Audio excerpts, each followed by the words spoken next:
Pada hari ini kita akan membahas tentang data understanding. Data understanding yang tidak menggunakan visualization. Karena nanti ketika kita membuat visualisasi dari data itu, kita bisa punya insight baru. Nah, ini untuk yang pertemuan sekarang ini kita akan bahas yang tanpa visualisasi dulu. Nah, jadi yang non visualisasi. Oke, kemudian ini adalah rangkaian dari data science yang kemarin juga kita sudah bahas, business understanding sampai data collection, business understanding, kemudian analytical approach, data requirement, kemudian data collection atau data gathering. Nah, kemudian sekarang kita data understanding. Jadi setelah mengumpulkan data, setelah kita mendapatkan data yang kita inginkan, nah kita akan memahami dari karakteristik data itu sendiri. Kita langsung saja ya. Oke, data understanding untuk yang non visualisasi karena kita nanti akan lanjutkan dengan yang visualisasi. Nah, utamanya dengan skill plotting dan kawan-kawan. Ya, ini unit kompetensinya kayak mengumpulkan data dan juga menelaah data dengan metode statistik. Jadi mungkin selain dibahas tentang memahami data atau menelaah data di sini, nanti di sini juga dibahas tentang bagaimana kita mengumpulkan data. Jadi kita bisa mengumpulkan dengan cara apa saja gitu. Jadi given yang ada sekarang ini teknologi dalam mengumpulkan data itu ada apa saja gitu. Kemudian nanti dalam menelaah data kita juga akan merujuk pada ini teori statistika dasar ya, termasuk min max, kemudian simpangan baku gitu ya, atau standar deviasi, kemudian kuartil, median, modus, dan kawan-kawan. Ini bahan bacaan yang bisa Bapak Ibu gunakan ya untuk memahami slide ini. Kemudian, oke, ini adalah outline-nya. Pertama, apa itu telah data atau data standing. Kemudian kita akan membahas tentang sumber, susunan, tipe, dan model data. Jadi data sendiri itu punya karakteristik mulai dari sumber, susunannya sendiri, tipe, dan kawan-kawan. Oke, kemudian pengambilan data kita bisa gunakan tools apa saja sih? Kita bisa ambil itu data dengan metode apa saja. Kemudian data understanding dasar, telah data dasar. Oke, apa itu telah data? Oke, jadi telah data itu dilakukan setelah kita business understanding dan mengumpulkan data ya. Oke, dilakukan setelah proses bisnis, kemudian sebagai hasil tahapan apa namanya ketika kita ingin mendapatkan gambaran umum tentang data. Jadi gambaran utuh atas data itu sebenarnya secara garis besar itu bagaimana gitu. Nah, oke, nanti mungkin setelah mendapatkan gambaran umum nanti kita bisa mengetahui ya karakteristiknya.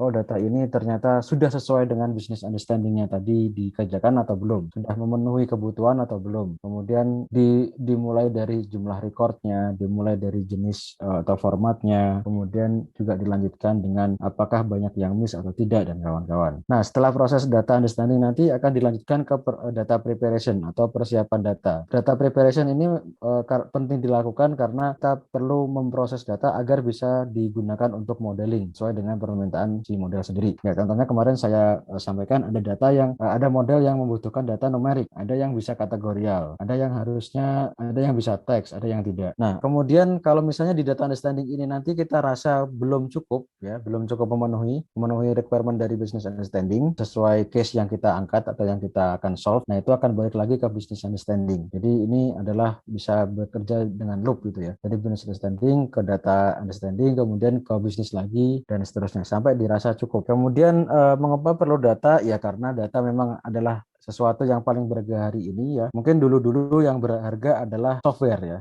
Dulu yang berharga adalah software. Setelah itu algoritma ya. Setelah itu data gitu ya. Jadi algoritma sekarang banyak yang di open dan yang juga diberikan akses gratis gitu ya. Jadi kita tidak perlu capek-capek ngoding dari pseudocode atau dari paper gitu ya. Kita tinggal menggunakan API-nya terus kita include di dalam program kita. Nah, jadi sekarang sudah bergeser ya. Dulu aplikasi paling berharga atau software paling berharga. Kemudian setelah itu algoritma paling berharga. Nah, setelah itu data. Jadi ketika kita memiliki data yang sesuai, nah itu kita bisa membuat program AI yang bagus untuk memecahkan masalah problem terkait itu. Makanya apa namanya? Data yang kita punya itu berharga. Dan kadang secara tidak sadar kita eh, tidak apa ya, tidak merawat data itu dengan baik.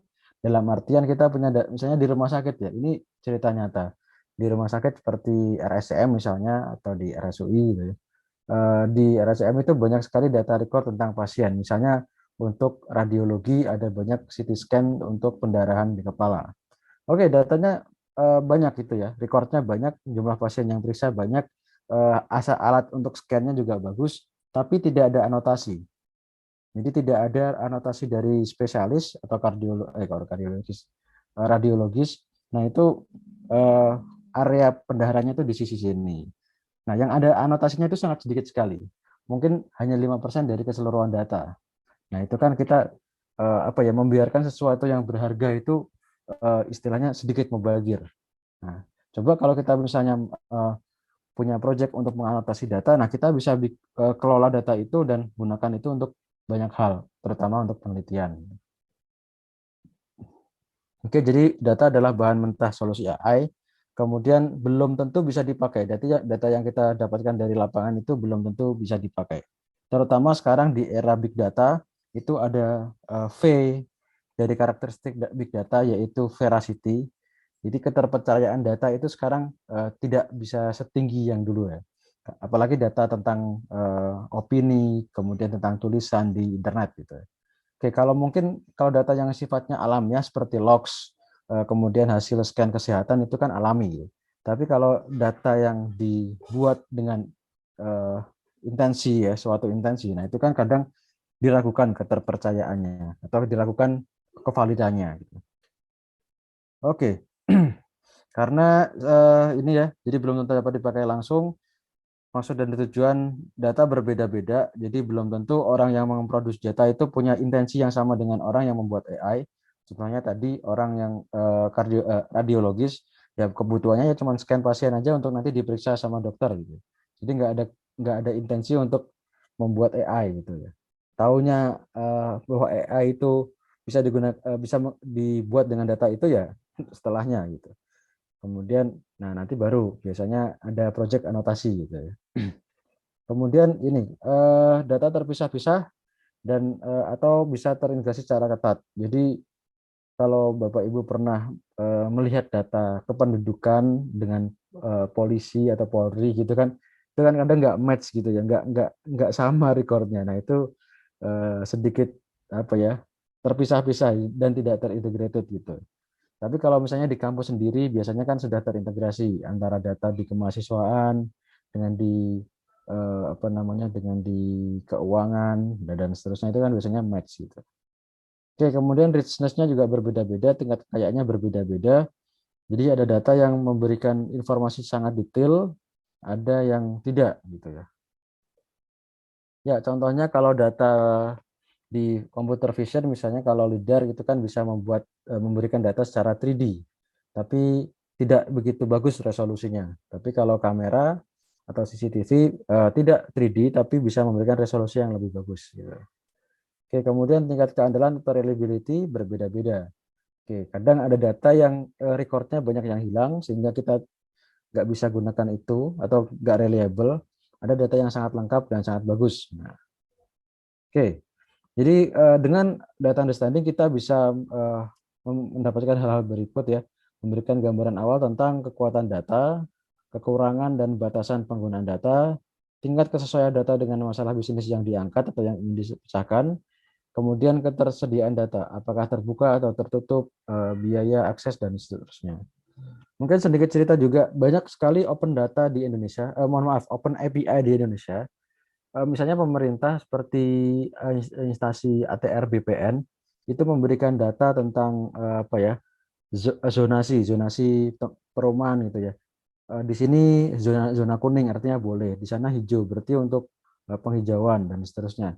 Itu datanya bisa diakses di web, jadi kita tinggal search mapnya, ya search lokasinya, pilih kelurahan, RW, kecamatan, kemudian kota dan seterusnya. Tapi kita harus lakukan itu secara manual gitu ya, dengan mengeklik tombol-tombol di website gitu.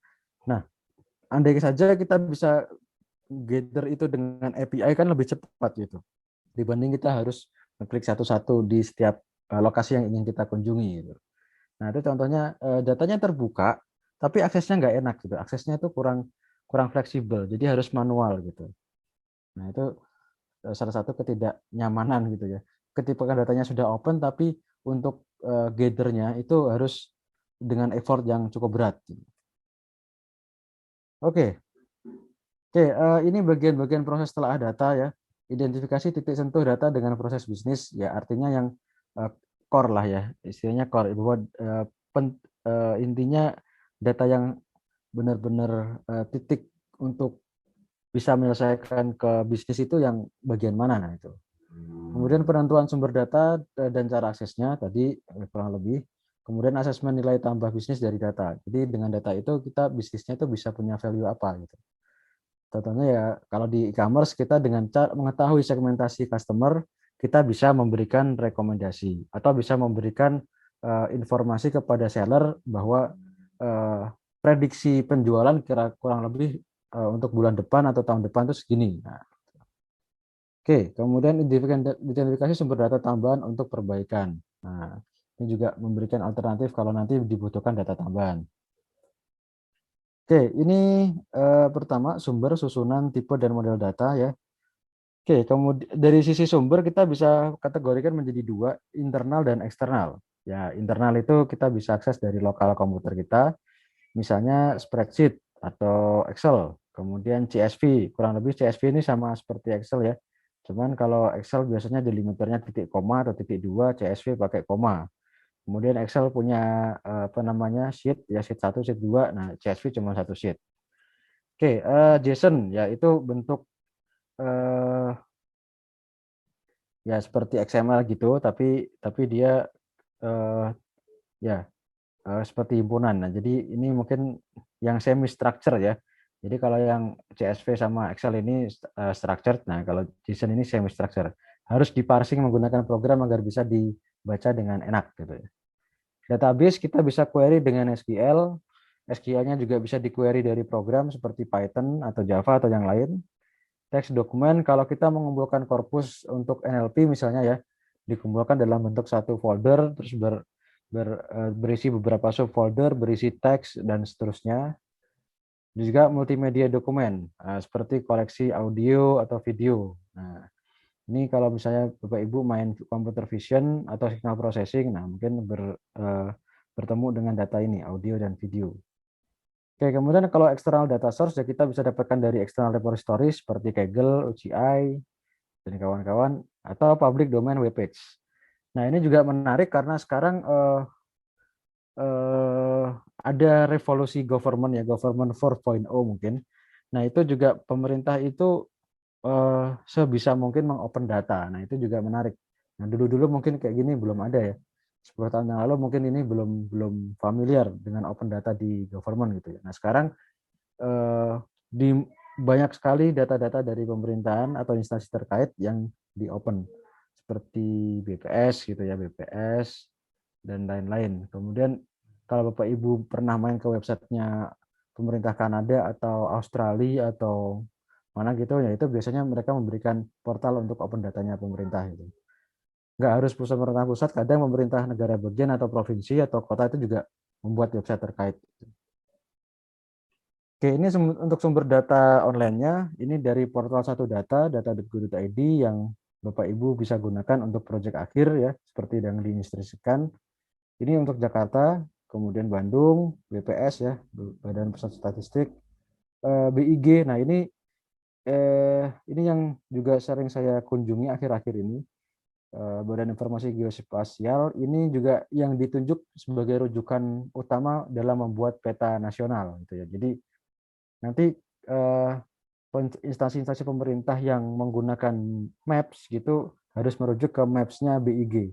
Ibaratnya BIG ini nanti yang akan membuat undang-undang dasar yang akan dirujuk oleh undang-undang ya di instansi yang lain gitu. Ya, itu tapi undang-undang dasarnya tadi dalam bentuk Maps. Nah, ini Maps yang berlaku satu Indonesia. Ini yang ditunjuk BIG gitu. Ini UCI Machine Learning Dataset, ini ya kumpulan dataset yang ada di websitenya UCI. Oke. Ini didonasikan oleh peneliti-peneliti yang sudah selesai mengerjakan proyeknya. Kaggle, nah ini online repo juga, ini juga selain dataset ada kompetisi, oke, dan juga code di situ. Oke, World Bank, World Bank Data, UNICEF, WHO, IBM, DBpedia, Wikidata, dan seterusnya. Bapak Ibu tinggal cari aja sesuai dengan kebutuhan penelitian gitu ya. Kemarin yang saya sebutkan itu yang papers with code juga banyak open data, bahkan itu yang jadi challenge. Itu yang di open sebagai open challenge di top conference seperti ICML ya, International Conference on Machine Learning, CVPR, Conference on Computer Vision and Pattern Recognition, dan kawan-kawan. Nah, itu yang jadi top conference di masing-masing bidang tuh di situ biasanya ada open challenge terus kemudian datanya ditaruh di situ. Ya awalnya nggak ditaruh di situ ya, awalnya di website masing-masing yang membuat challenge, tapi next juga di indeks sama si Papersuite Code gitu. Oke, untuk online Bapak Ibu bisa juga search dari Google via subdomainnya yaitu dataset search.research.google.com. Nah, kalau Bapak Ibu pernah main Google Colabs ya, Jupyter Notebook versi Google, nah itu ada di colab.research.google.com. Nah, ini kita juga bisa cari dataset di situ. Dataset search.research.google.com. Oke, kemudian susunan data kita bisa ini kita berkenalan dengan beberapa terminologi atau istilah ya. Oke, ada istilah namanya butir data, satuan terkecil dari satu nilai. Oke, untuk satu variabel tertentu. Jadi kalau kita punya Excel ya, punya Excel ada sekian baris, sekian kolom. Nah, itu satu sel itu disebut sebagai datum, satuan terkecil data dari suatu variabel tertentu. Nah, kemudian ada data, kumpulan butir data atau datum yang membawa satu kesatuan makna. Biasanya ini satu record gitu ya. Jadi satu baris ini disebut data, terdiri dari sekian atribut, gitu ya. Nyebutnya atribut. Jadi kolom itu kalau di istilah data science atau AI disebutnya sebagai atribut. Nah, ini ada 4 atribut ya, symboling, normalized loss, make, full type. Nah, sebenarnya ini mungkin banyak lagi, cuman ini yang ditampilkan 4 gitu. Kemudian ada himpunan data atau dataset atau kumpulan data. Itu adalah kumpulan dari data. Jadi sekian record yang dikumpulkan itu jadi satu dataset. Oke, kemudian ada metadata, itu data yang menjelaskan tentang data yang lain. Oke, jadi data yang menjelaskan tentang data yang lain. Jadi contohnya di sini ada data make, kemudian tipenya string, kemudian deskripsinya nama, pabrikan, merek kendaraan. Jadi kolom make ini dijelaskan oleh metadatanya, itu tipenya adalah string, keterangannya atau deskripsinya adalah nama pabrikan, merek kendaraan, atau nama factory ya, nama pabriknya. Kemudian tipe data berdasarkan susunannya, kita bisa kategorikan menjadi 3, data terstruktur atau structured data, data tak struktur atau unstructured data, sama data semi structure. Oke, kalau untuk data yang terstruktur itu model data sudah didefinisikan sebelumnya. Kemudian format butir data biasanya teks. Oke, jadi ditulisnya dalam bentuk teks. Oke, antar butir data, antar datum itu bisa dibedakan dengan jelas. Kayak tadi ya, antara sel satu dengan sel yang lain itu jelas gitu. Oke, ekstraksinya juga mudah. Ekstraksi atau query-nya juga mudah. Data tak struktur itu model datanya tidak didefinisikan. Jadi antara satu data dengan data yang lain itu bisa beda.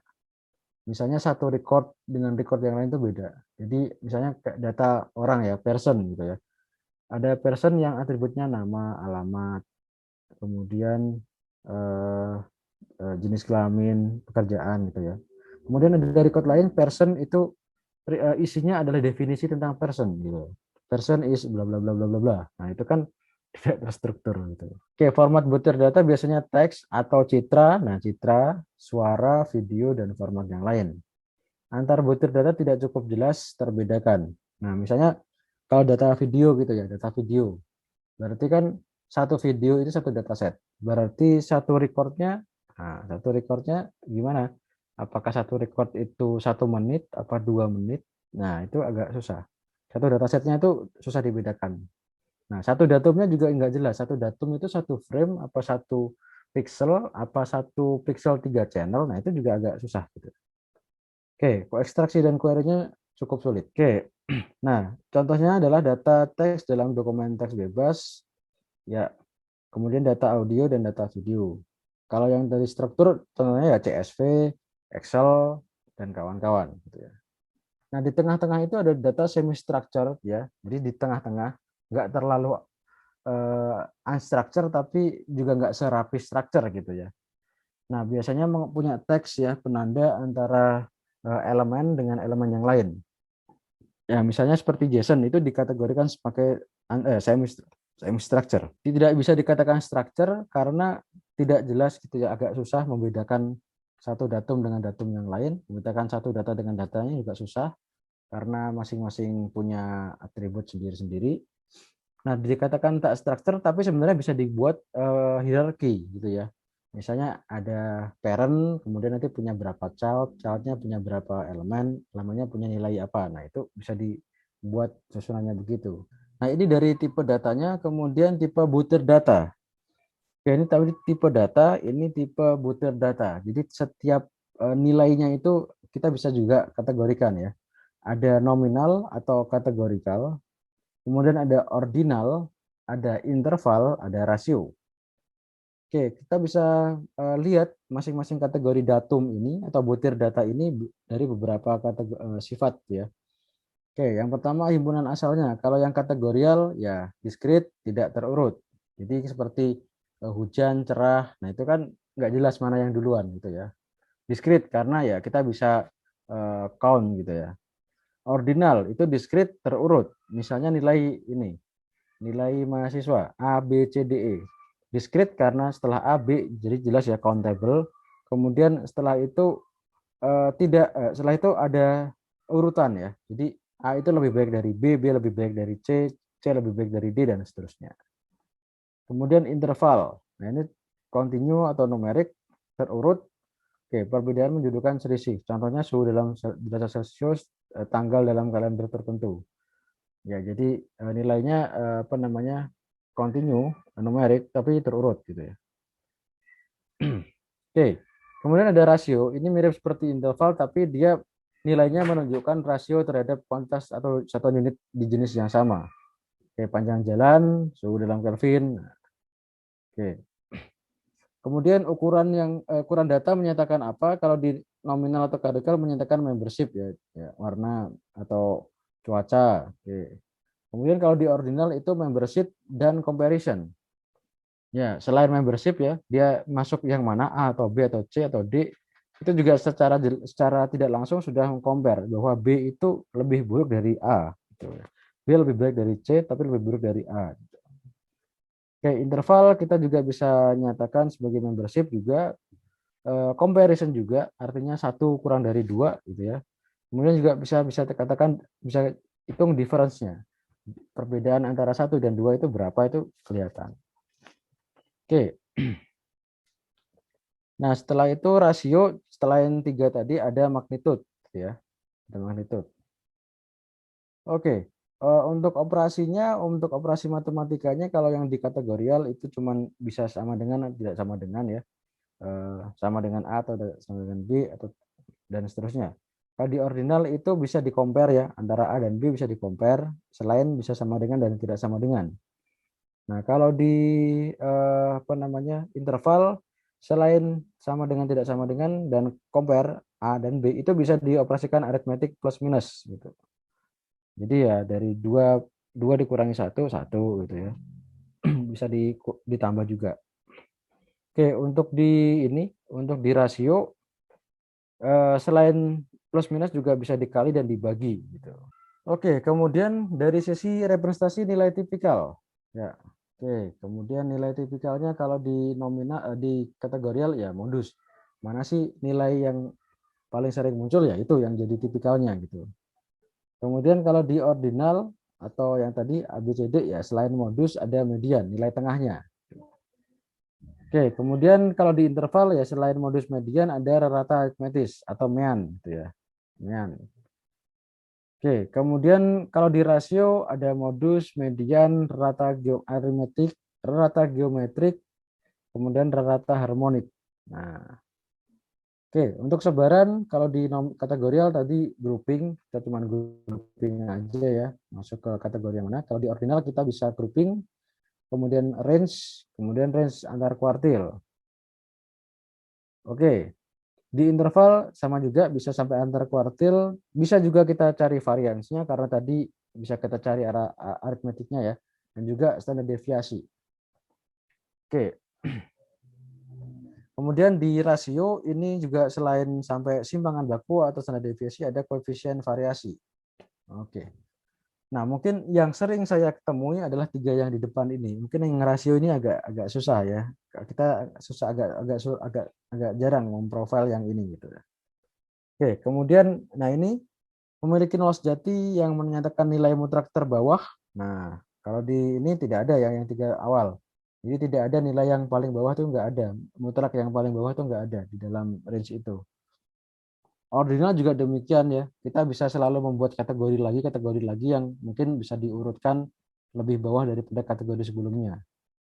Interval juga demikian. Kalau kita eh, di bilangan real gitu ya, itu kan paling bawah berapa kita nggak, atau nol yang paling bawah, nilai yang paling bawah. Nah itu kan nggak ada gitu ya. Nah kalau di rasio ada gitu. Ya misalnya suhu dalam Kelvin. Nah, sekian Kelvin itu sudah suhu paling kecil, nggak ada lagi. Gitu. Jarak ya, jarak paling pendek ya nol gitu kan. Nggak ada yang lebih kecil lagi dari nol. Tapi kalau seperti eh, ya usia juga, usia itu kan ya berarti nol, nol paling paling kecil ya. Nah tapi kalau misalnya nilai apa ya ini ya, eh, eh, untung rugi kan bisa minus bisa plus ya. Nggak ada rugi yang paling kecil ini nggak ada gitu ya. Oke. Revenue gitu ya, revenue-nya kalau plus berarti untung, kalau minus berarti rugi. Nah berarti kan nggak ada yang paling kecilnya, selalu bisa ada nilai yang paling kecil.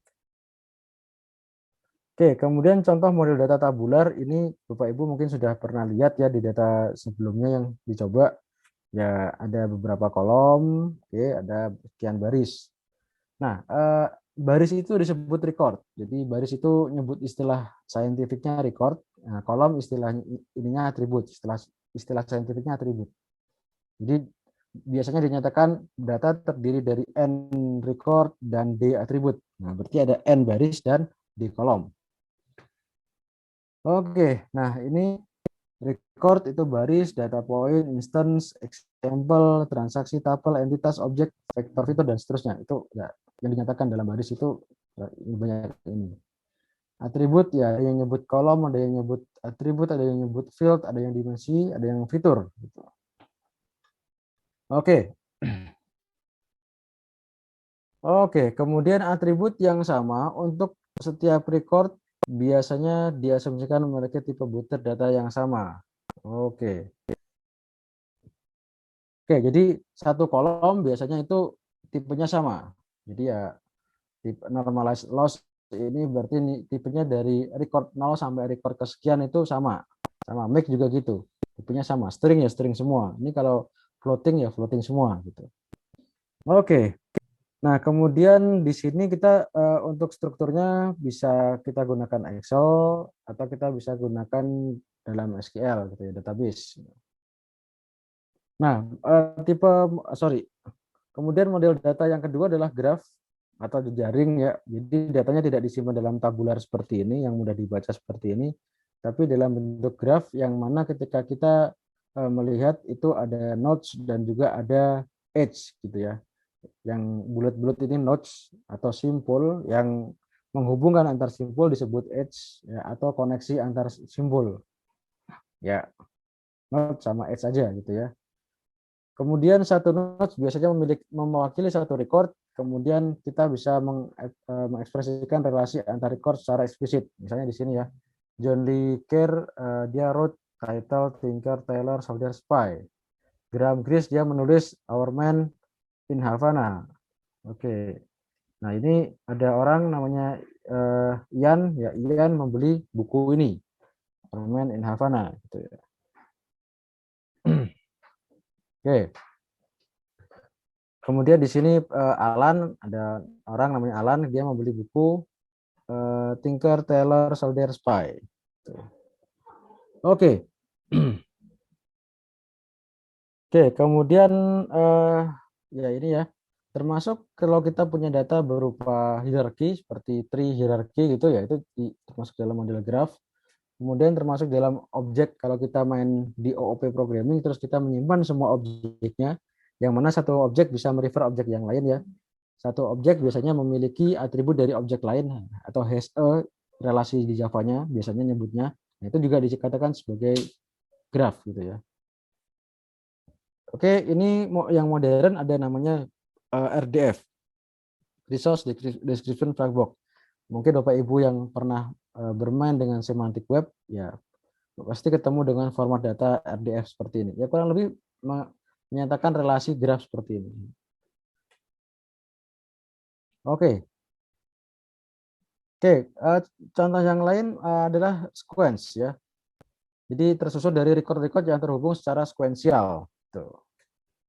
Oke, ini contoh ya mungkin contohnya adalah time series ya, time series data ya. Oke, contoh time series dari data dari sensor suhu selama rentang waktu ya. Misalnya kita hitung suhu selama 3 menit terakhir. Nah, oke. Kemudian contoh yang lain rekaman video itu juga bisa dikatakan sebagai sequence ya, karena sequence of frame. Kemudian kalau di kesehatan ya ECG, EEG, sinyal-sinyal itu juga sequence gitu ya. Nah ini contoh yang lain adalah jumlah kasus COVID gitu ya. Ini juga apa namanya sequence gitu ya. Oke, jika atribut konteksnya adalah waktu timestamp, maka sequence-nya disebut time series. Jadi kalau misalnya kita bisa eh, ambil konteksnya ini sebagai dari waktu ke waktu, nah itu disebut sebagai time series dataset. Ya tidak selalu harus waktu ya, ini untuk X-nya di sini, nah tapi bisa yang lain ya. Ya misalnya per populasi atau nah kita USB atau hard disk nah, atau apapun. Kemudian kita bisa juga ambil melalui API dengan membuat program, terus programnya mengakses API. Contohnya dari Kaggle atau dari portal data Bandung. Nah, kemudian bisa juga kita scraping ya, scraping terserah Bapak Ibu mau scrapingnya manual ya, download satu-satu page-page yang diinginkan atau pakai program juga bisa. Kemudian kita juga bisa ngambil data melalui akses ke database ya, masih data relasional yang ada menggunakan SQL query. Oke, untuk manual prosedurnya cukup sederhana ya. Jadi kita cari data di sumber data, kemudian kita unduh atau kita salin data ke lokal mesin atau komputer kita, kemudian kita load ke Jupyter Notebook. Nah, ke program yang kita gunakan untuk mengolah data.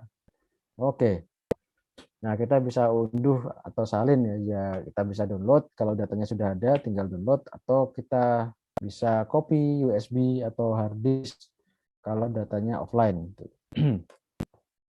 Oke, kalau dari Kaggle kita ya tinggal search aja ya. Kita tinggal search datanya di kolom search ya.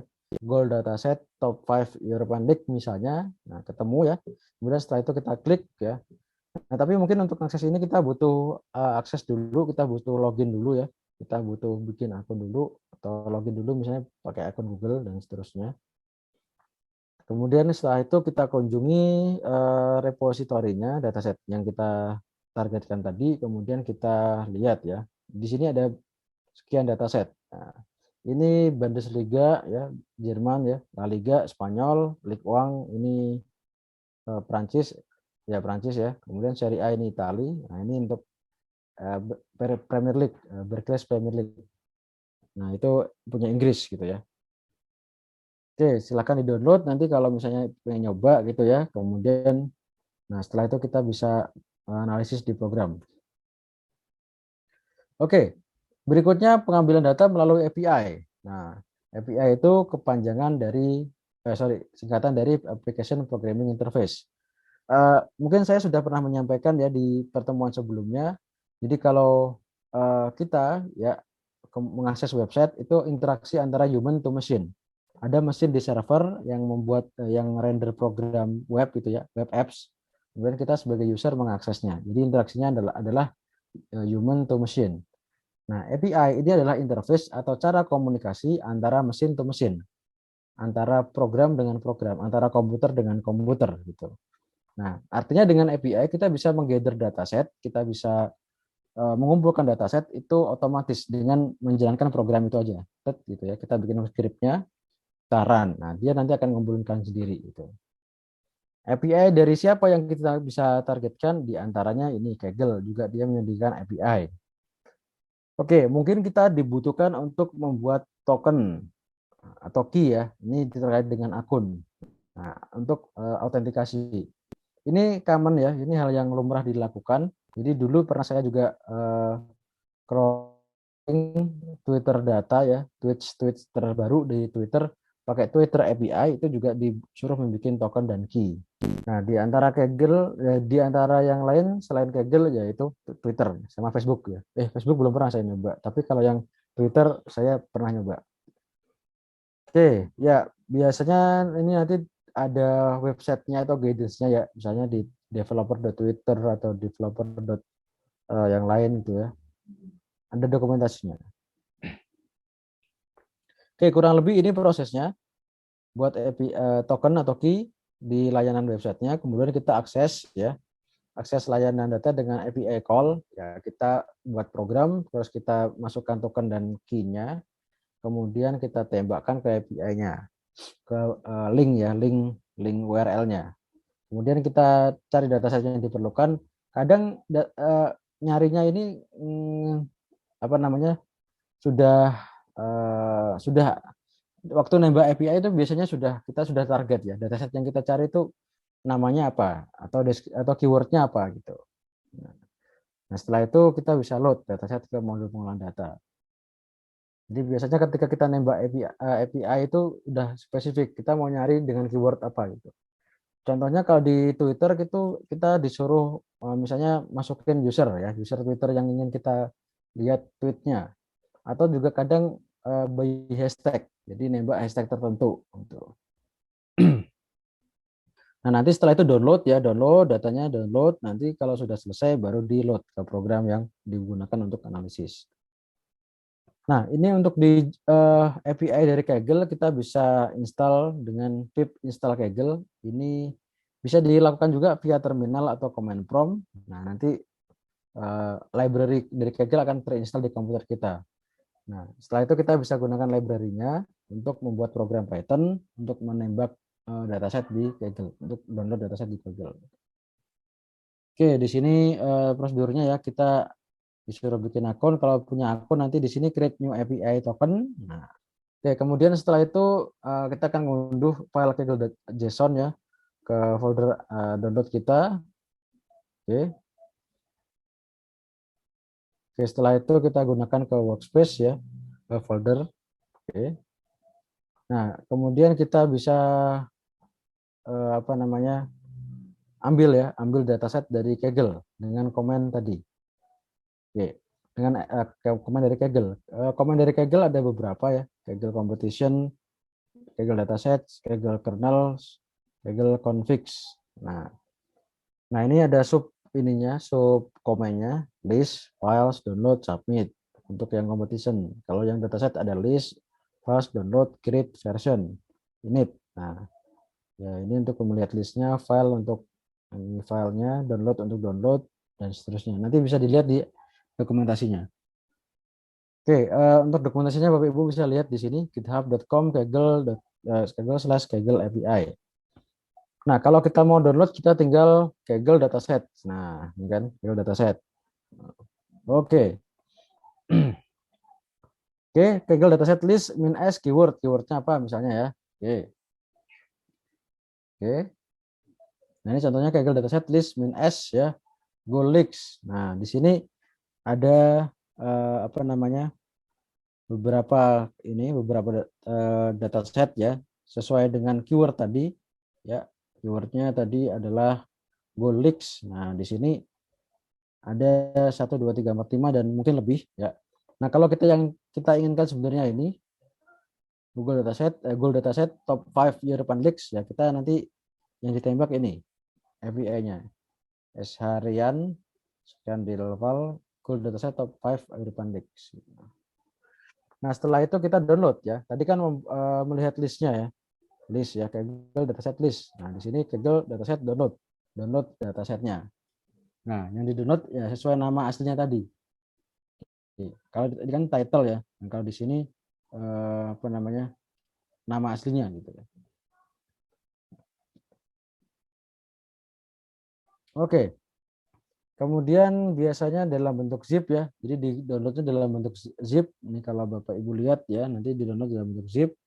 Kemudian nanti kita bisa unzip dari Jupyter Notebook juga dengan perintah unzip. Nah, sebenarnya kayak tadi ya, Kaggle, unzip, zip, kemudian dan lain-lain yang di komen yang dijalankan menggunakan tanda seru itu sebenarnya Command OS ya, Command Linux ya. Jadi si Jupyter Notebook mengizinkan program Python atau yang diketikkan di situ untuk memanggil komen-komen dari sistem operasi maksudnya. Nah, dengan cara ditambahkan pagar depannya. Zip, unzip, kegel tadi itu termasuk dari komen-komen yang ada di dalam sistem operasi, bukan bawaan dari Python. Oke, kemudian setelah di-download, ini berkas CSV dapat langsung dimuat ke Panda Data Frame. Ya, biasa. Nah, setelah di unzip ya, kan kelihatan CSV-nya. Nah, nanti tinggal CSV read gitu ya. Oke, ini contoh mengambil data dari API-nya portal 1 Data Bandung ya, data.bandung.go.id. Oke, nah kalau yang tadi menggunakan komen ya, komen script ya. Kalau di sini kita menembak request. Nah, ini bagi Bapak Ibu yang belum tahu request itu adalah perintah untuk mengakses sebuah web gitu ya, sebuah web atau sebuah URL ya, sebuah URL.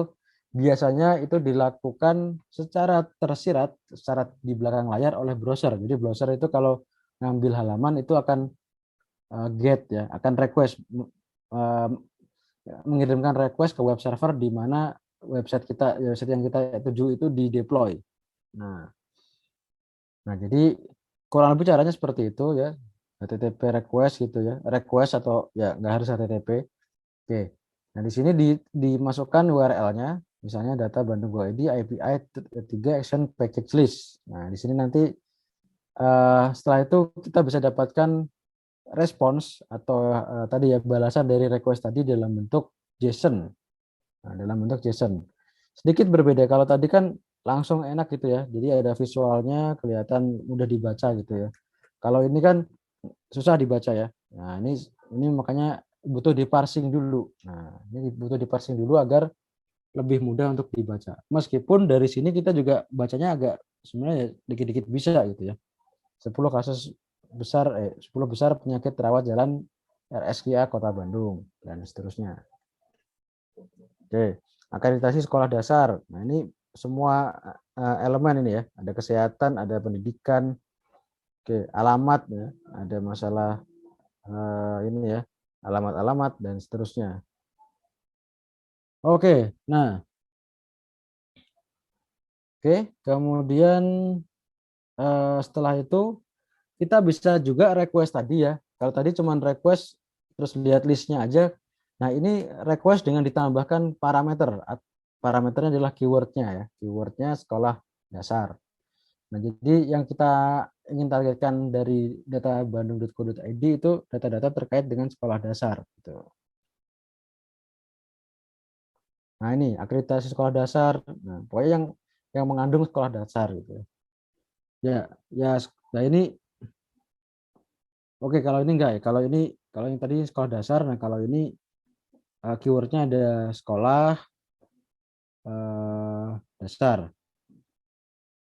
Oke, ya mungkin ada yang menggunakan sekolah aja atau dasar aja atau yang menggunakan dua-duanya. Oke, nah ini contohnya akreditasi sekolah menengah. Nah ini kan nggak ada dasarnya, dia sekolah aja. Nah ini namanya menggunakan regex ya atau parameter ekspresi. Nah ini dipakai untuk memberikan keyword sesuai dengan tadi yang diinginkan.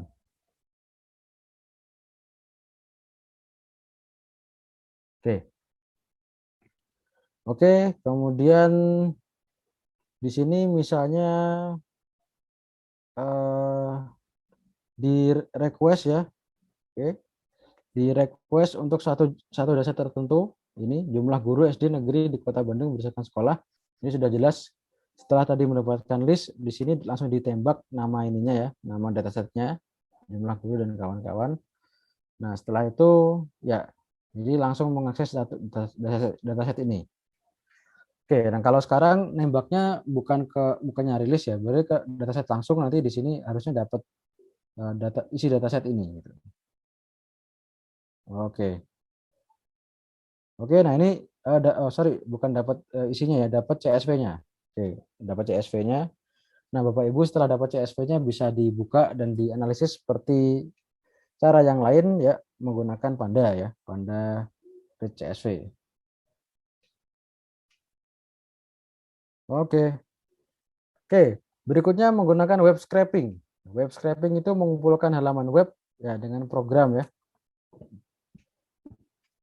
Oke, dengan program kita bisa tulis program di Python yang mengumpulkan list dari halaman-halaman web yang kita ingin gather, yang kita ingin akses ya, kita ingin download. Nah, oke, bisa dilihat di sini langkah-langkah umumnya real Python, Shop web scraper Python. Oke, nah ini nanti silakan Bapak Ibu bisa lihat sendiri ya. Intinya kita masukkan list dari URL yang kita ingin ambil ya. Nah, nanti Python program Pythonnya itu nanti akan downloadkan sendiri. Kita nanti setelah itu tinggal mau diapakan datasetnya, mau dibaca terus diekstrak satu-satu atau bagaimana gitu. Oke, next mengambil data dari relational database ya. Nah, di sini pakai relational database, Bapak Ibu yang pernah mainan web atau bermain dengan database pastinya sudah tahu. Nah, intinya di sini ada database ya, terserah mau MySQL, mau Postgre, mau SQL Server, mau yang lain. Nah, itu kita bisa ambil nilainya dari suatu tabel atau banyak tabel ya dengan code ya, dengan coding di Python gitu ya. Bisa sana dengan ini MySQL connector ya kalau untuk MySQL, kemudian ini ada metode connect untuk menghubungkan RDB ya, relational database. Kemudian kita nanti juga harus menyiapkan SQL query, misalnya insert atau kita bukan insert ya, kalau baca tuh select ya, select from tabel apa bla bla bla dengan kondisi tertentu dan seterusnya. Nah, itu biasanya kita siapkan dulu query-nya, nanti dikonekkan ke database, tinggal pakai, tinggal run, dapatlah data dari database yang kita inginkan. Oke, nah biasanya di sini kalau kita pakai SQL ya, oke, read SQL atau connect, nah itu biasanya kita harus gunakan program yang ditaruh dalam blok try except atau kalau di Java namanya try catch gitu ya. Nah, ini adalah blok yang bisa menghandle error. Jadi kalau error nanti programnya nggak langsung stop, tapi cukup di dalam situ saja. Gitu. Bisa di hardcode atau juga nanti dilempar. Kalau terjadi error, melakukan apa? Nah, itu bisa juga. Oke, berikutnya memuat data ke Panda. Ini cukup mudah, Bapak Ibu sudah pernah pastinya ya. Tinggal import Panda, import NumPy, kemudian kita buat nama file beserta path lengkapnya. Kalau di folder sekarang ya tinggal nama filenya saja. Nah, setelah itu kita tinggal panda atau pd.readcsv dengan parameter nama file lengkap tadi, path-nya tadi. Oke. Nah, pastikan bahwa library-library ini, pandas, numpy ini sudah terinstall. Mengapa dikasih S ini untuk aliasing? Jadi kalau nanti kita panggil fungsi dari panda atau numpy, itu nulisnya cukup singkat, pd dot bla bla bla, np dot bla bla bla. Jadi nggak ditulis lengkap pandas atau numpy. Ya karena tadi Python prinsipnya, orang yang memilih Python prinsipnya kita coding secepat mungkin gitu ya, sependek mungkin, nggak perlu panjang-panjang. Oke, nah setelah di load kita nanti bisa melihat sekilas tentang isi dari data yang tadi ada di CSV dengan metode head atau tail. Head ini menampilkan sekian baris teratas, nah tail ini menampilkan sekian baris terbawah. By default biasanya head itu menampilkan 5 baris teratas, kecuali dikasih parameter berapa baris gitu ya. Misalnya head 10 berarti 10 baris. Tapi kalau nggak dikasih parameter itu cuma 5 ya, 5 baris. Misalnya di sini ya baris 0 sampai 4. Ya, 5 ya, itu 2 3 4 5. Oke, nah kalau misalnya dikasih parameter 3 ya dia akan memberikan 3 baris saja, jadi nggak ngambil 5. Oke, next setelah data, jadi ini kita ingin mencari dan mengungkap tipe-tipe data dari setiap kolom, apa namanya, dari tabel CSV tadi. Oke, untuk mencari atau melihat tipe data dari setiap atribut atau kolom itu kita bisa gunakan dtypes. Jadi sudah ada data frame-nya dari sini ya. Tadi df sama dengan pd.readcsv. Kemudian setelah itu kita .dtypes. Nah, ini nanti keluar seluruh tipe dari kolom. Nah, di sini bisa dilihat ada yang tipenya integer. Ada yang tipenya objek. Nah, objek ini macam-macam nih, bisa suatu kelas atau string juga bisa, atau list atau gimana, nah itu bisa.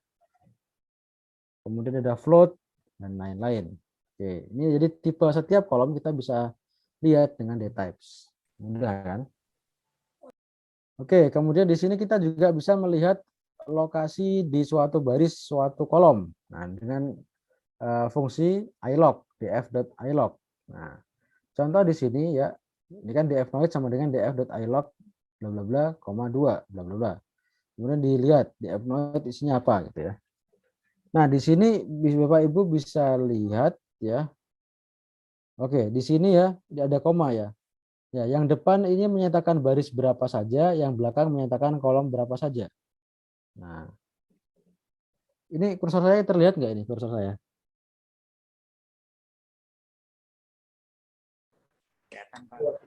Kursor terlihat ya. Jadi ini Terlihat.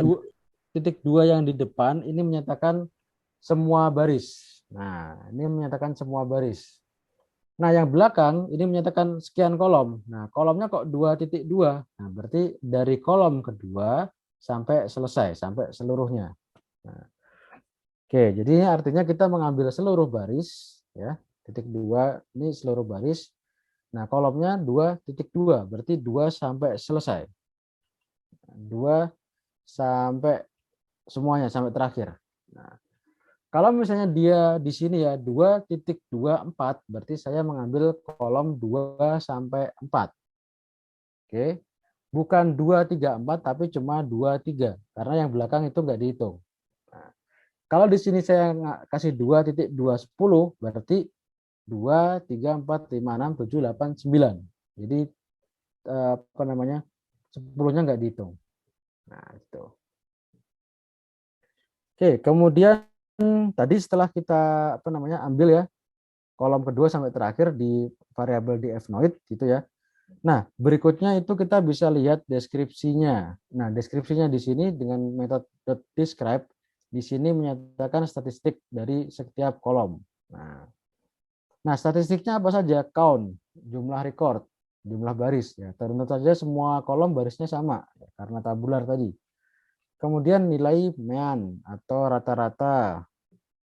Oke, kemudian STD atau standar deviasi atau simpangan baku, kemudian nilai minimum, kuartil 1 atau Q1, kuartil 2 atau Q2 atau median. Nah, kemudian kuartil ketiga atau 75%, kemudian maksimum. Nah, jadi statistik sederhana. Oke.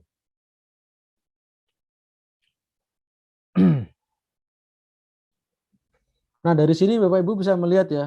Misalnya di sini ketika mendapatkan hasil seperti ini kita bisa melihat sedikit keanehan gitu ya.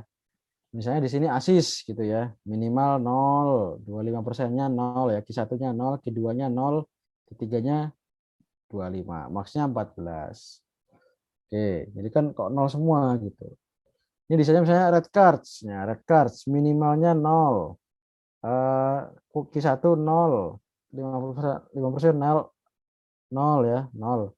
Atau medianya 0, 75 atau Q3-nya 0, maksnya 2. Oke, ya ini tentang konsep rata aritmetik atau mean tadi ya. Di sini tulisannya mean itu ya Bapak Ibu saya rasa sudah tahu rumusnya ya. Oke, ditulis mu s atau biasanya ditulis x bar yang nilainya adalah sama dengan per n kali penjumlahan dari setiap x gitu ya. Ya pokoknya semua nilai x itu dijumlahkan dibagi dengan jumlah recordnya. Nah, jumlah nilainya ya. Jumlah recordnya ya, jumlah datanya itu per n ini. Oke.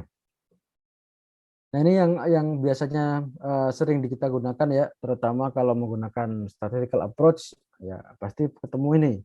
Ada mu, kemudian ada standar deviasi nanti ya.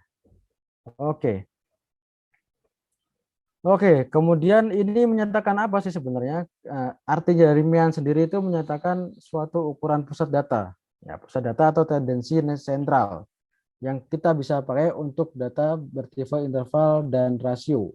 Nah, oke.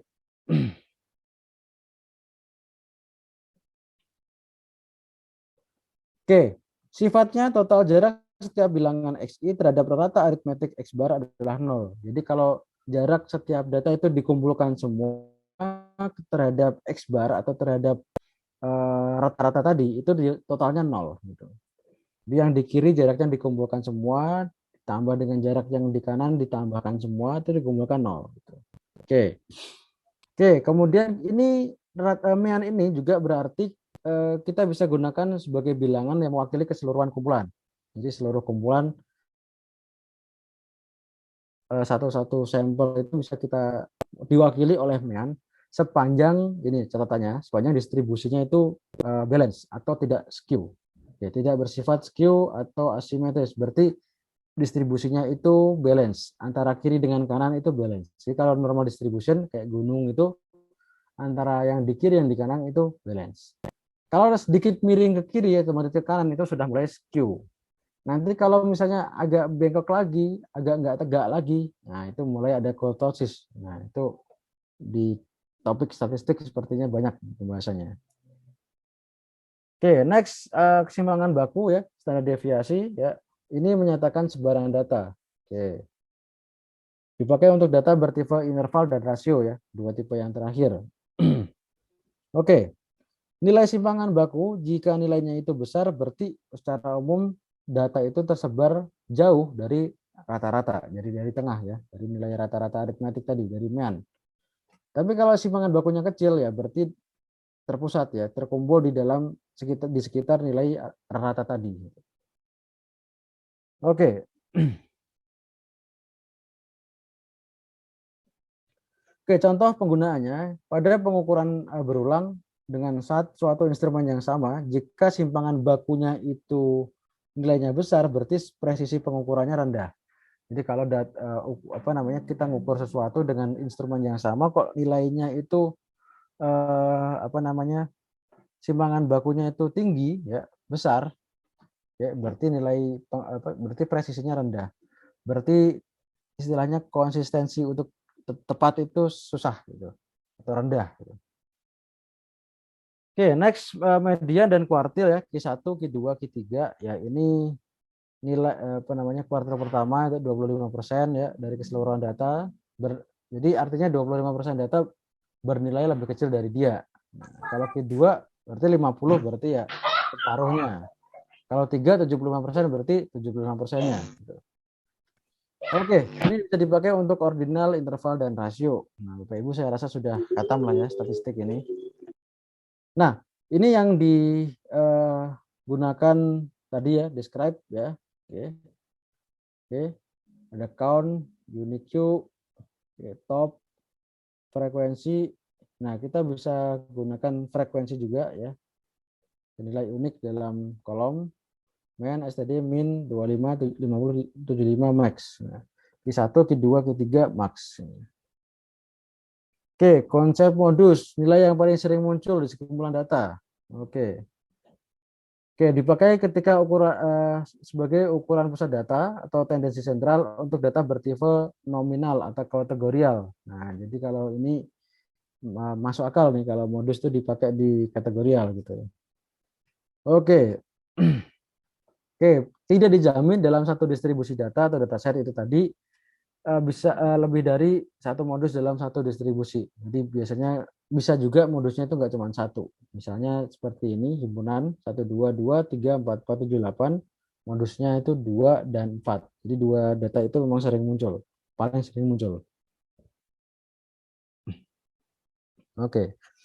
Nah, tapi kalau datanya itu continue ya, di bilangan real gitu ya, di domain bilangan real, nah kita tidak boleh mengasumsikan bahwa ada dua nilai yang sama persis karena datanya itu pasti beda-beda ya, naik terus nilainya, jadi pasti beda.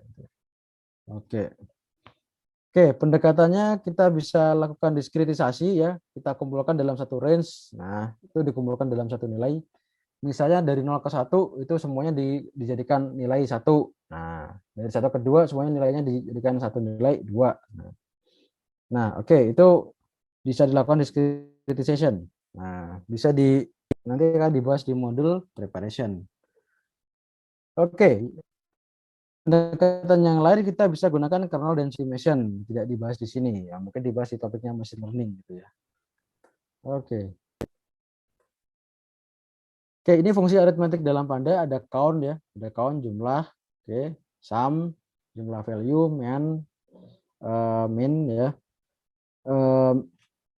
Oke, rata-rata ya, mean absolute deviation, median ya, yang nilai tengah dari yang terurut, min, minimum, max, maksimum, mode, modus, ABS, absolute value, product of value, quantile, ya tadi persentase mau Q1, Q2, Q3. Oke, standar deviasi ya, STD, var, variance, SEM, standard error message, skew, nilai skewness, nilai kurtosis.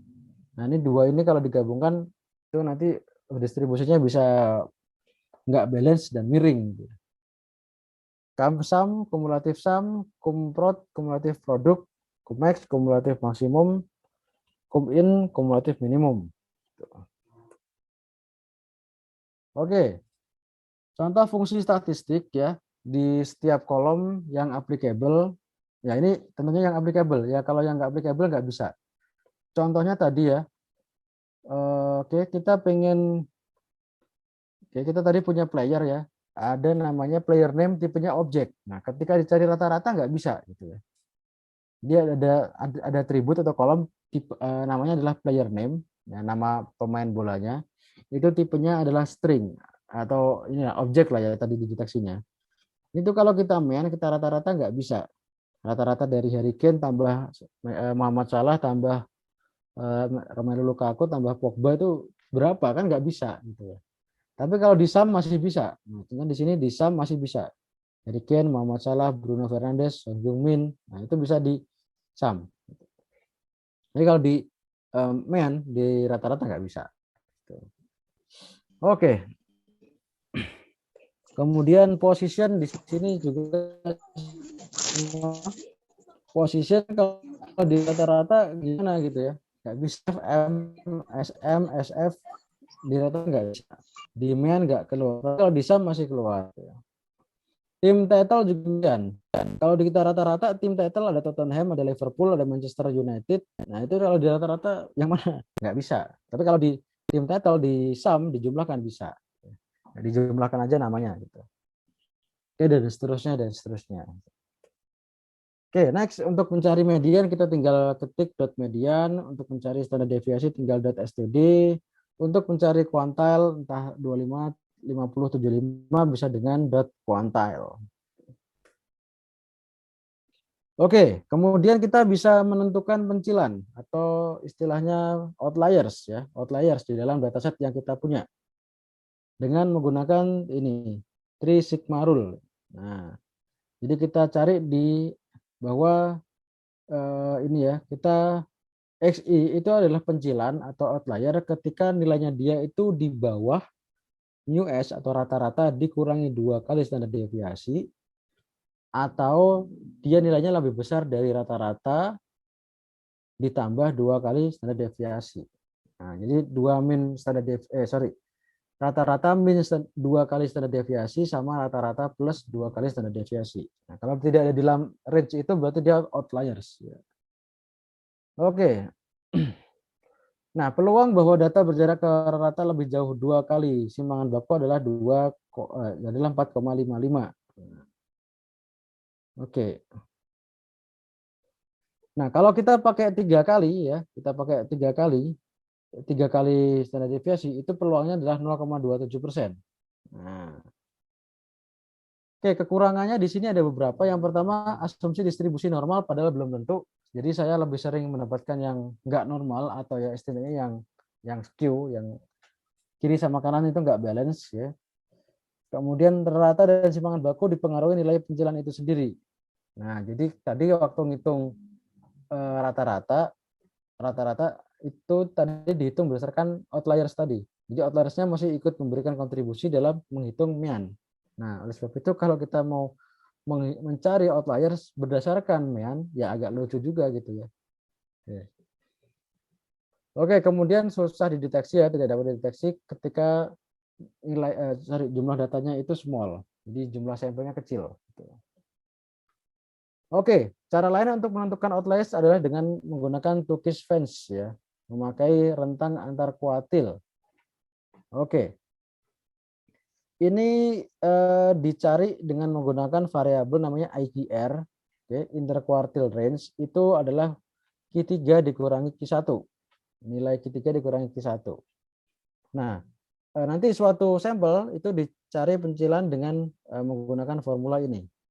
XI itu adalah pencilan jika dia kurang dari Q1 dikurangi 1,5 IQR atau dia lebih dari Q3 ditambah 1,5 IQR.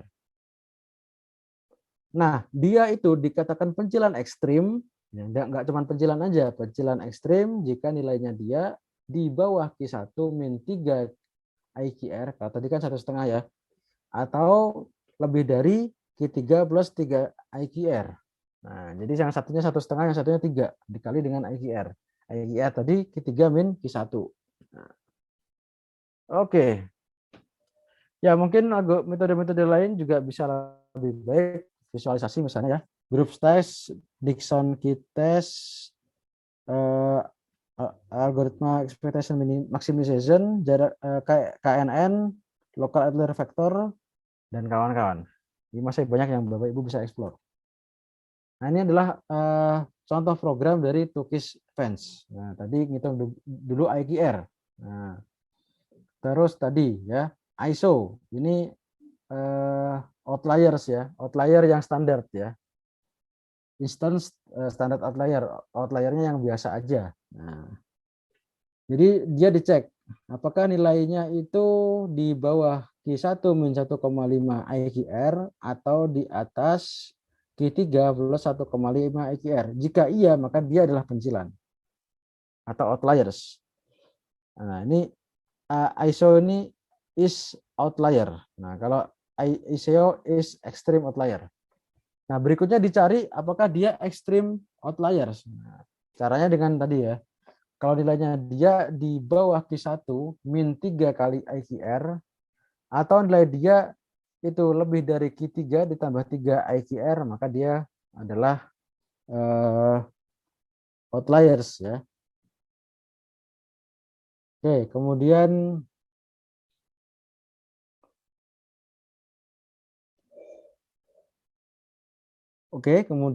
ini, nah ini ya, dicari ya, di log ya, location dari outliers dan extreme outliers. Oke, ini contoh hasil ya pencarian pencilan dengan Tukis Fence ya. Oke, mulai dari sini ya, recordnya ada player name, ghost, is outlier, extreme outlier. Oke, di sini ada yang false nggak nih? Nggak ada ya, terus semua. Oh, sayang sekali. Ada yang false tapi di kolom kedua, di kolom kedua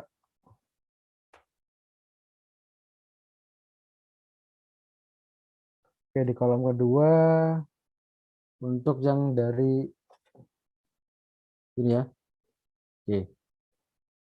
Nah, ini is extreme outliers. Nah, sorry. Ini outliers, ini extreme outlier ya. Ini outliers. Oke, yang kedua extreme outlier. Nah, ada yang cuman outlier aja, oke, tapi bukan extreme outliers. Nah, ada yang dua-duanya. Dia juga outlier juga extreme outliers. Nah, oke. Kemudian value counts. Ini untuk menjumlahkan nilai atau apa namanya? Frekuensi di setiap kolom. Nah, jadi di setiap kolom itu ada nilai unik apa saja, terus frekuensinya berapa. Jadi kayak contohnya misalnya di sini ada tim title atau apa namanya? Nama timnya itu ada apa saja, terus frekuensinya berapa. Oke.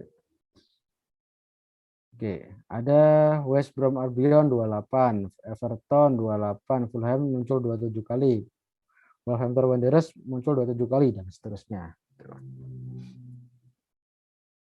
Nah, kita juga bisa menganalisis data frame dengan menggunakan group by. Jadi di grup ya, di grup misalnya di sini di grup berdasarkan tim title ya. Oke, tim title.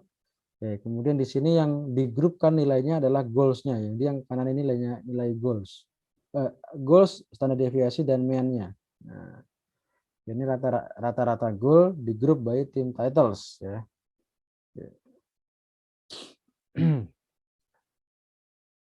Nah, berikutnya korelasi ya, correlation. Ini kemarin sempat saya tunjukkan ya, sempat saya tunjukkan di mana?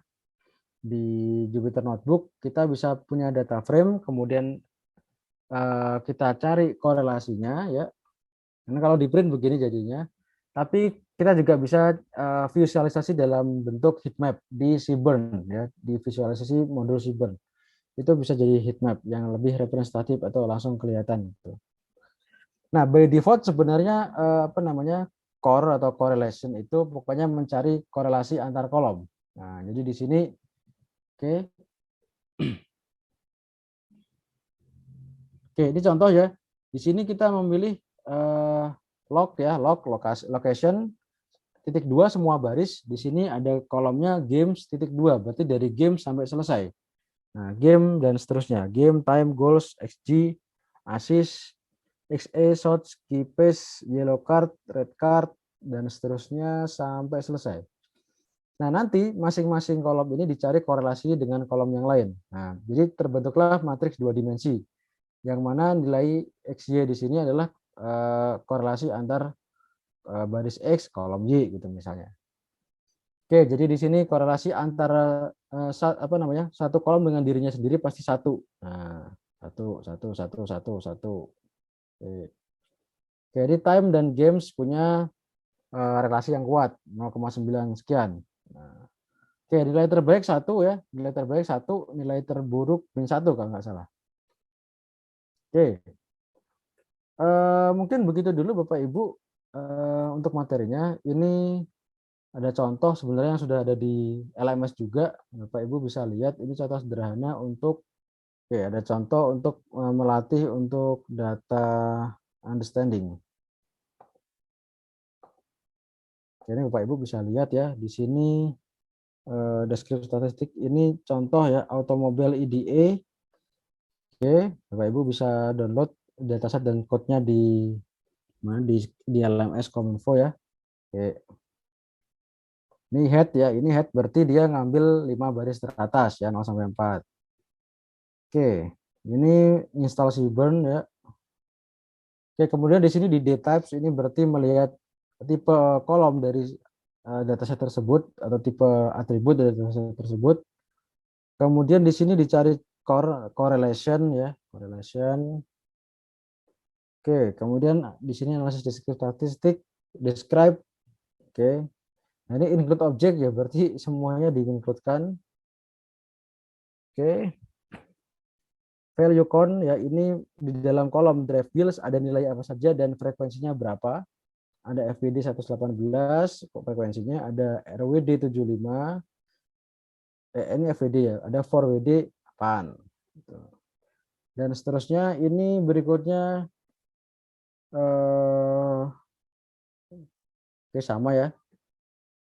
Oke, to frame kemudian ya kurang lebih sama. Oke, drive wheels value counts. Oke. Kemudian di sini ya kurang lebih juga begitu ya.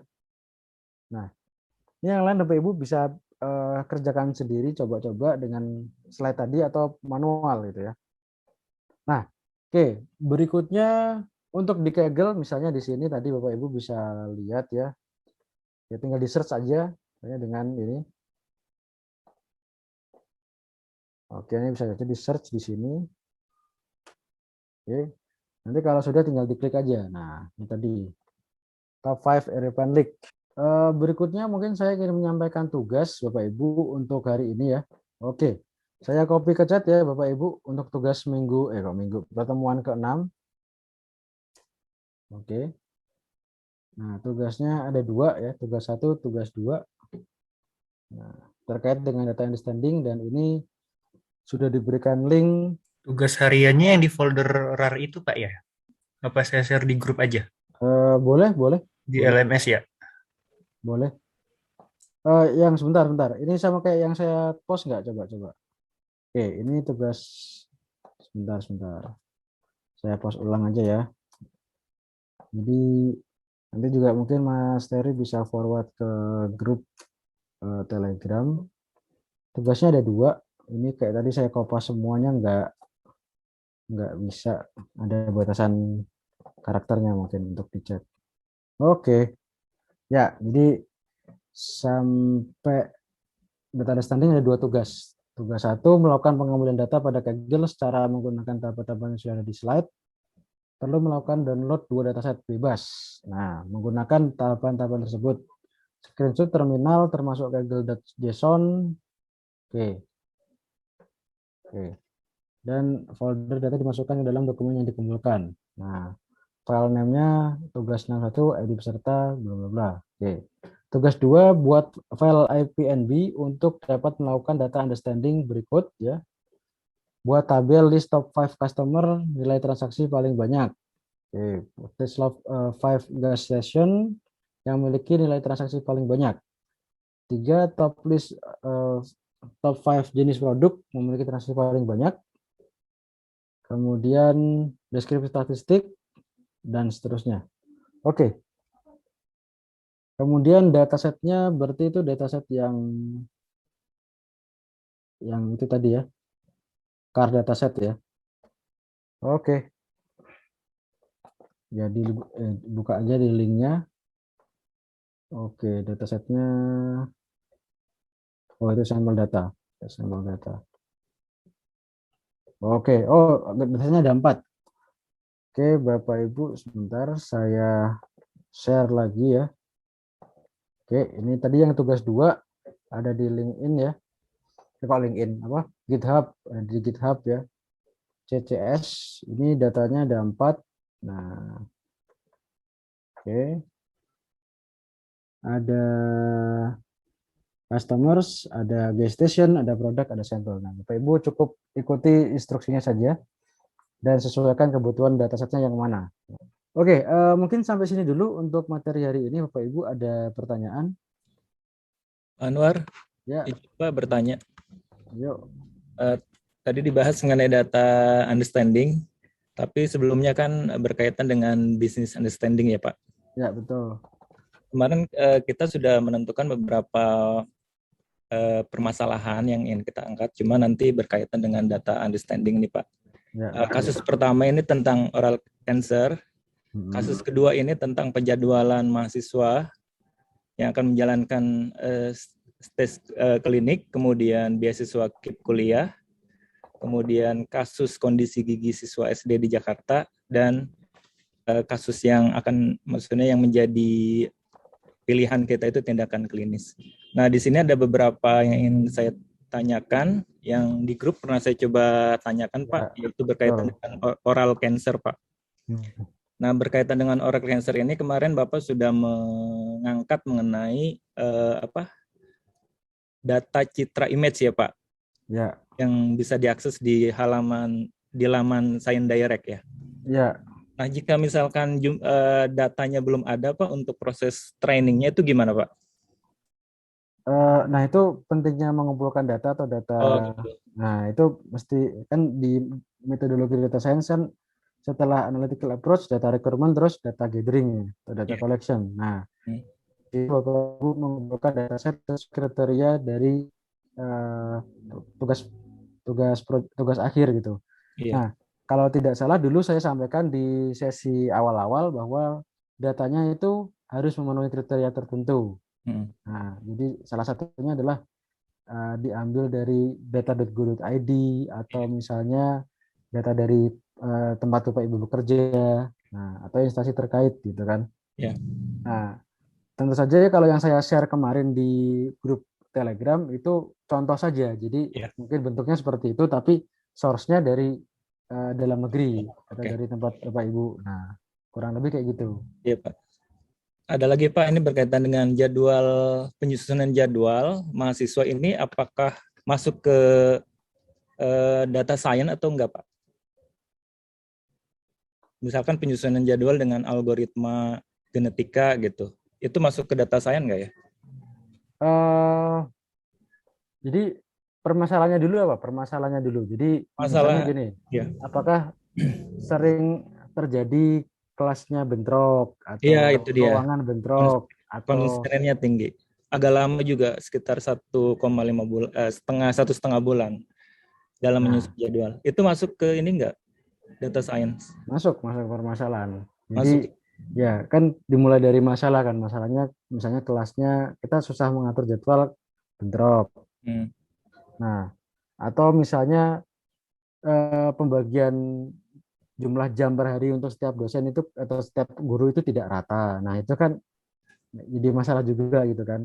Ada yang ngajarnya sehari 8 jam, besok berikutnya nggak ngajar, besoknya lagi 8 jam, ada yang setiap hari 2 2 2 2 2. Nah, itu kan nggak rata juga. Nah, itu bisa dijadikan permasalahan. Itu bisa masuk data science, Pak ya? Bisa Bisa. masuk, Oke, bisa Pak. masuk. Terus Pak, satu lagi Pak, ini berkaitan dengan data gigi karis atau gigi berlubang. Untuk data citranya Pak, berkaitan data understanding, kan berkaitan dengan data citra ya Pak ya? Ya, betul. Nah, itu untuk menjadikan data citra ke data numerik itu apakah ada prosesnya Pak? Maksudnya ada metode untuk pengolahan data citra? Ada itu biasa itu. Jadi Image processing ya Pak ya? ya di library-library seperti apa namanya PIL kalau yang standar gitu ya. Pillow atau yang lain itu atau MUtils atau mungkin OpenCV atau Torch Vision atau TensorFlow itu banyak TensorFlow ya? ya. Jadi tergantung Bapak nanti pengennya mau pakai tools atau library yang mana yang lebih nyaman gitu. Jadi biasanya ada yang mengkonvert jadi skala 0 sampai 255 RGB gitu ya. Jadi RGB ya? Okay. ya, ada yang mengkonvertnya 0 sampai 1 aja gitu. Nah, itu tergantung kenyamanan dan permintaan model masing-masing. Ya. Ya, makasih Pak. Baik, sama-sama Pak Yusuf. Baik, Bapak Ibu, ada pertanyaan lagi kah? Nah, mungkin sambil menunggu pertanyaan, ini mengingatkan ada tugas mingguan untuk proyek akhir ya. Kita masuk ke minggu ke-3 ya, pertemuan 5 dan 6. Oke, yang dikumpulkan adalah ini, perbaikan deskripsi masalah, kemudian hasil telaah data dalam data dengan statistik gitu ya. Jadi setelah memperbaiki deskripsi masalah, ini kan tadi prosesnya bolak-balik ya telaah data. Nah, jadi sekarang telaah berarti sudah mulai mengumpulkan gitu ya, sudah mulai download nyari datasetnya. Ini cocok apa enggak sesuai requirement problem yang diangkat atau tidak. Nah, jadi ini tugas untuk minggu ketiga. Deadline-nya sendiri tanggal 20 Agustus. Nah, hari apa tuh? Hari Kamis ya, Kamis ya.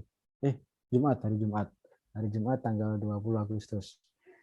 Jadi kalau kemarin mungkin masih draft ya, masih draft, mungkin minggu ini atau seminggu ke depan itu sudah diperbaiki deskripsi masalah dan juga sudah mulai data understanding diperbaiki dan apa namanya menentukan data juga gitu ya.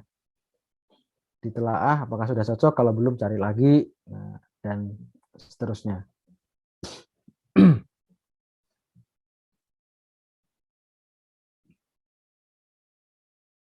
Satu lagi Pak, pertanyaan Baik, masih agak sedikit mengganjal berkaitan baik. dengan kondisi gigi siswa SD di Jakarta nih Pak. Ini kan ada sudah misalkan kita sudah punya data image-nya.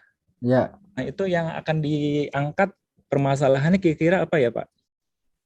loh. Nah tadi yang awalnya ininya apa? Problemnya dengan gigi tadi. Problemnya adalah berkaitan dengan gigi sehat dan gigi karis atau gigi berlubang Pak. Nah, mungkin ya Apa? Bapak Bapak bisa ini apa namanya mengangkat ya sebenarnya menggali ya, maksudnya Ya menggali. menggali ya. Jadi sebenarnya permasalahannya apa? Apakah memang banyak siswa yang giginya tidak sehat? Oh, Misalnya angka ya, anak setelah disurvei gitu ya, disurvei menurut survei ternyata 50% anak giginya tidak sehat. Ya. Nah, kemudian dan itu salah satunya tidak tahu gitu, tidak tahu bahwa giginya tidak sehat. Ya. Mungkin Bapak bisa memberikan solusi deteksi dini gigi tidak sehat. Jadi kalau giginya begini dicitra kemudian di training dengan AI, oh ini diprediksi tidak sehat, yang ini Ya. sehat, sehingga bisa memberikan warning untuk segera diatasi gitu. Nah, Baik. mungkin pertama digali dulu Ya.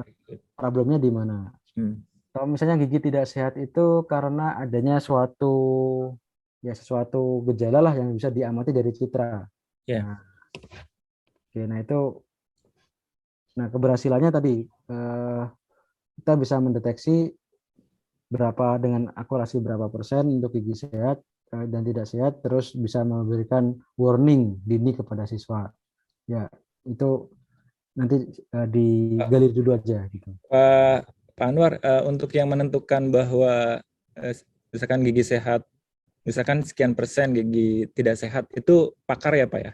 Ya, pakar. Nah, itu dataset itu harusnya dilabeli oleh pakar terkait. Oh, pakar ya, oke. Jadi kalau dataset misalnya radiologi ya oleh radiolog gitu ya. Ya. Ini yang pendarahan di sini, yang sehat di sini. Nah, Hmm. kalau gigi ya berarti ada foto gigi, terus nanti ada semacam ortodontis atau dokter gigi yang labelin, oh ini Oke. sampel satu sehat, sehat, sehat. Habis itu Ya. sampel sekian sakit. Atau Ya. kalau kategorinya nggak cuma dua, sehat, kurang sehat, tidak Sehat. sehat. Nah, itu Ya. digali juga sesuai dengan bidangnya gitu. Jadi Oke. Ya. melabeli pun kelas-kelasnya ini juga melihat yang di real ininya, di bidang-bidangnya masing-masing. Ya. Makasih Pak Anwar. Baik, sama-sama.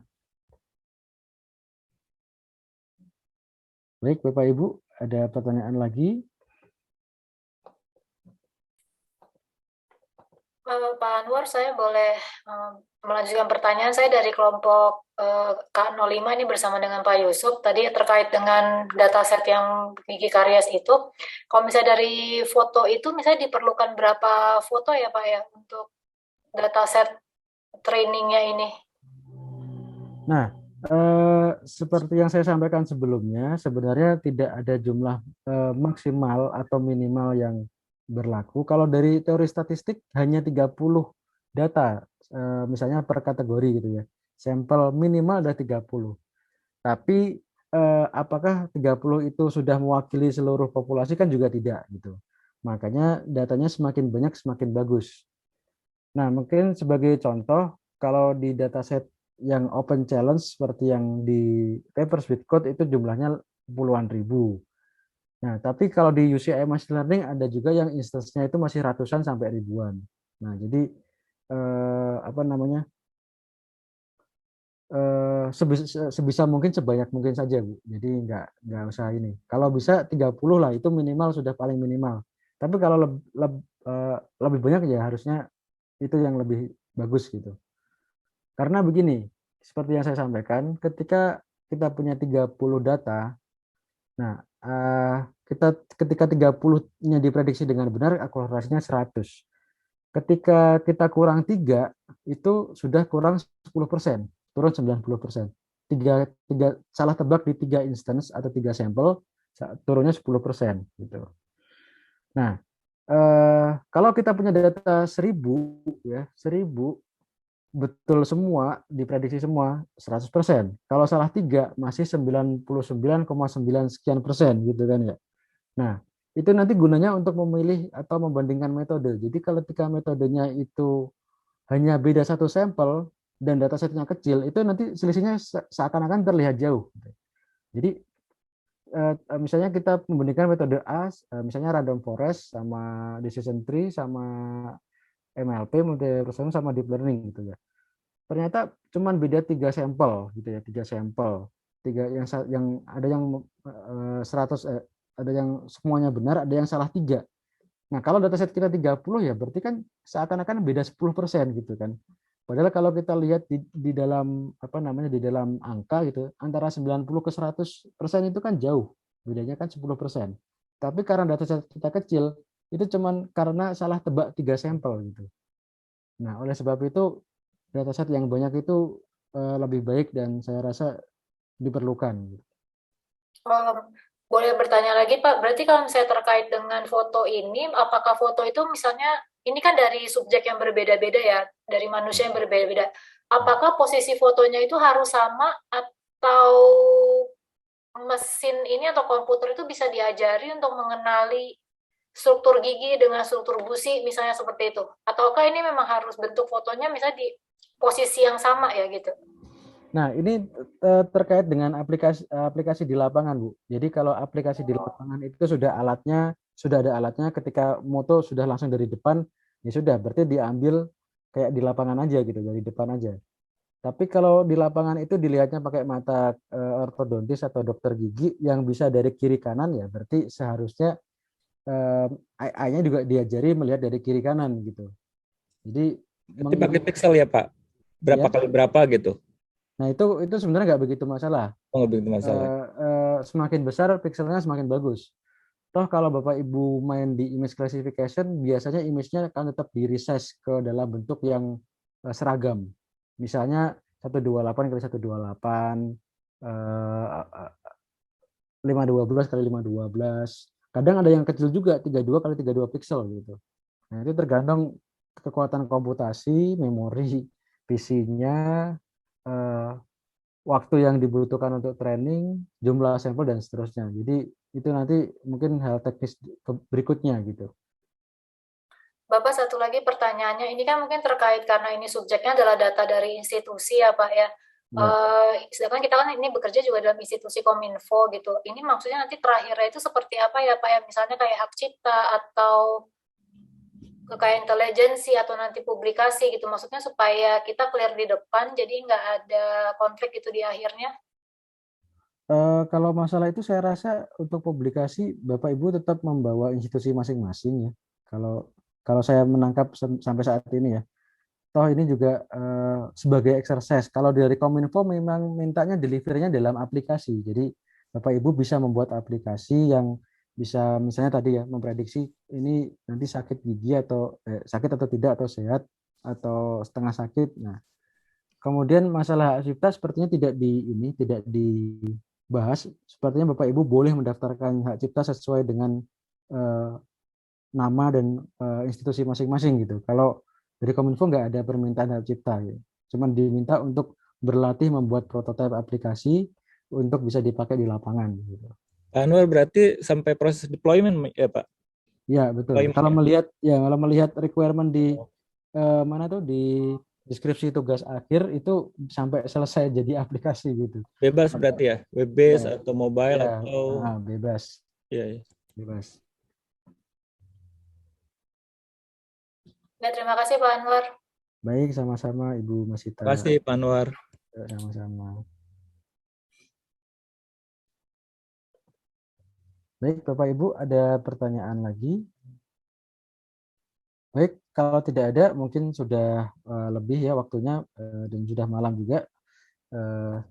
Sepertinya kita juga punya aktivitas besok di hari Senin ya masing-masing. Nah, kalau tidak ada, mungkin dari saya akhiri sekian. Terima kasih atas atensi dan juga partisipasi Bapak Ibu sekalian. Tetap semangat untuk berlatih menjadi yang lebih baik, berkontribusi di institusi masing-masing. Mohon maaf apabila ada kesalahan dan kekurangan. Selamat malam. Assalamualaikum warahmatullahi wabarakatuh. Waalaikumsalam warahmatullahi wabarakatuh. Terima kasih Pak. Sama-sama. Waalaikumsalam. Waalaikumsalam warahmatullahi wabarakatuh.